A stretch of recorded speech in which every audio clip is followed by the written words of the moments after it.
Selamat pagi anak-anak yang dikasihi oleh Tuhan. Pada pagi hari ini, sebelum kita akan memulai aktivitas kita di pagi hari ini, sebelum kita memulai pembelajaran kita hari ini, mari kita bersama-sama untuk berdoa dan merenungkan kebenaran firman Tuhan. Nah, pagi hari ini sebelum kita mulai merenungkan kebenaran firman Tuhan, mari kita berdoa bersama-sama. Tuhan Yesus yang baik, terima kasih untuk kasih setiamu yang begitu besar dalam kehidupan kami. Bersyukur karena Engkau begitu mengasihi kami, Engkau menjaga dan melindungi kami di sepanjang malam kami. Dan Tuhan, pada pagi hari ini kami mau merenungkan kebenaran firman-Mu. Firman yang disampaikan hari ini biarlah itu menjadi rema dalam kehidupan kami. Terima kasih Tuhan, di dalam nama Yesus Kristus kami berdoa mengucap syukur. Amin. Nah, firman Tuhan pada pagi hari ini diambil dari 1 Raja-Raja 21 ayat yang ke-25 sampai dengan ayat yang ke-29. Ya. Begini bunyi firman Tuhan. Sesungguhnya tidak pernah ada orang seperti Ahab yang memperbudak diri dengan melakukan apa yang jahat di mata Tuhan.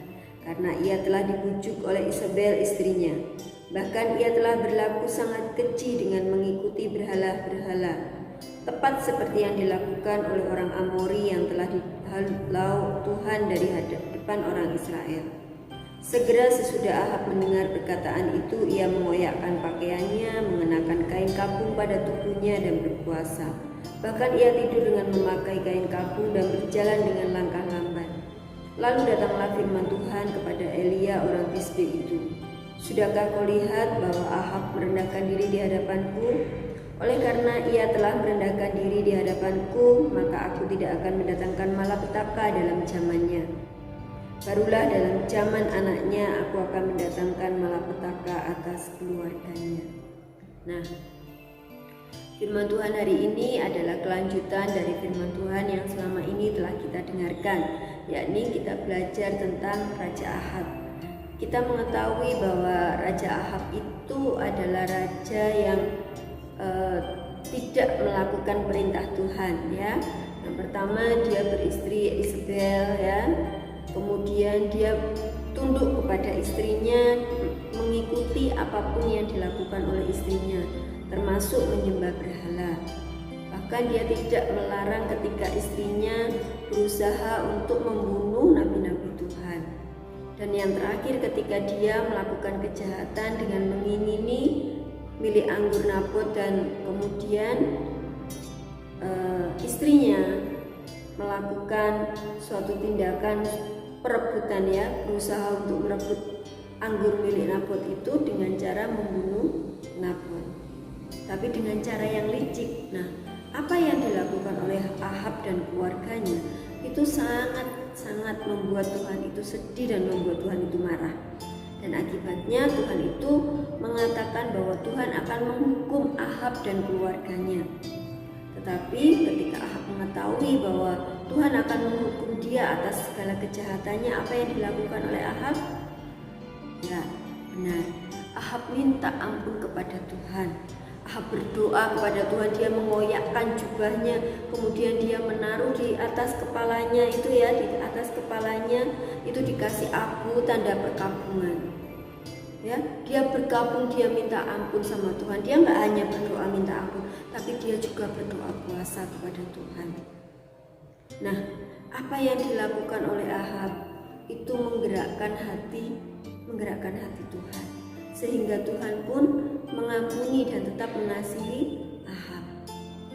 Dan apa yang Tuhan katakan kepada Nabi Tuhan, Tuhan bicara melalui Nabi Tuhan kepada Ahab bahwa Tuhan tidak akan menjatuhkan hukuman kepada Ahab, atau hukuman itu tidak akan dijatuhkan pada masa Ahab, tetapi kepada keturunan Ahab. Itu lebih menyakitkan lagi. Nah, melalui firman Tuhan hari ini kita belajar bahwa jika kita mau minta ampun kepada Tuhan dengan sungguh-sungguh, maka Tuhan pasti akan mengampuni kita. asalkan kita sungguh-sungguh berubah, ya. Tuhan itu melihat kepada hati kita. Ketika kita datang kepada Tuhan, kita minta ampun kepada Tuhan, kita benar-benar meminta ampun kepada Tuhan, bahkan sampai puasa seperti yang dilakukan oleh Ahab, Tuhan itu akan tergerak hatinya, ya. Tuhan pasti akan mengampuni kita. Karena apa?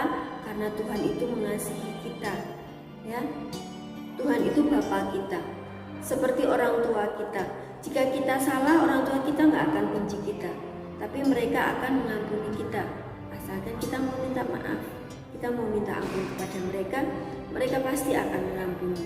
Nah, demikian juga dengan Bapa kita di surga, yaitu Tuhan. Jika kita berbuat salah, jika kita berbuat dosa, mari datang kepada Tuhan, seperti yang dilakukan oleh Ahab. Jika Ahab yang dosanya begitu besar diampuni oleh Tuhan, demikian juga dengan kita.